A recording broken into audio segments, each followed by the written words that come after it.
This week's lesson, Choose This Day, takes us to the final chapter of the book of Joshua. Joshua is old, near the end of his life, and he gathers Israel for a covenant renewal. There is no new leader announced. Instead, the focus is clear. God himself is Israel's king. The future of the nation depends on one question. Will they choose to remain loyal to the Lord? Joshua's message is not only for Israel then, it is for God's people today. Joshua gathers all Israel at Shechem, the very place where God first promised the land to Abraham. God reminds them of their history, repeating again and again, I took, I gave, I delivered. Israel is not the hero of the story, God is. Their existence is the result of grace, not merit. Joshua speaks as if every generation present experienced the Exodus themselves, teaching that faith history must be owned personally by each generation. The lesson is clear. What God did in the past must shape how we live today, together as a community. Joshua calls Israel to fear the Lord and serve him in sincerity and in truth. This fear is not terror, but reverent awe, recognizing God as both loving Father and divine King. Serving God in sincerity means with a whole, undivided heart. Serving him in truth means faithfulness, steady, dependable loyalty. God has been faithful to his people, and now he asks for the same faithfulness in return. True obedience is not outward formality, but grateful devotion flowing from the heart. Joshua respects the people's freedom of choice.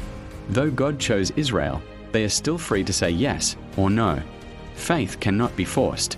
When Israel boldly declares, "We will serve the Lord," Joshua surprisingly warns them. He knows human weakness and reminds them that serving God is serious, not casual. Forgiveness is grace, not entitlement.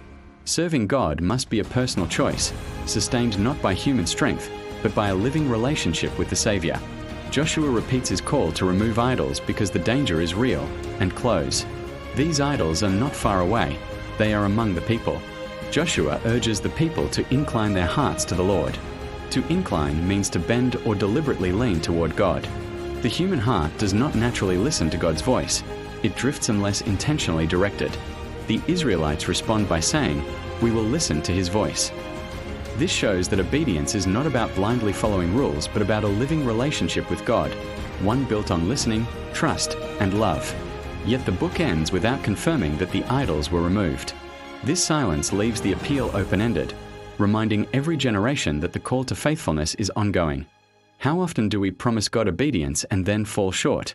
Our failure points us to grace, because faithfulness is not achieved by human strength alone. Idolatry begins in the heart. Grace calls us back. Choose to incline your heart toward the Lord today. Today's lesson focuses on an important question. How do God's people finish well and pass faith to the next generation? Joshua 24 verses 29 to 33 closes the book with the deaths of Joshua, Eleazar the high priest, and the burial of Joseph's bones. These events are more than historical notes. They mark the fulfillment of God's promises. Israel is no longer wandering.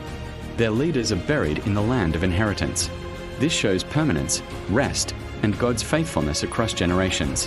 What began with promises to Abraham ends with a settled people in the promised land.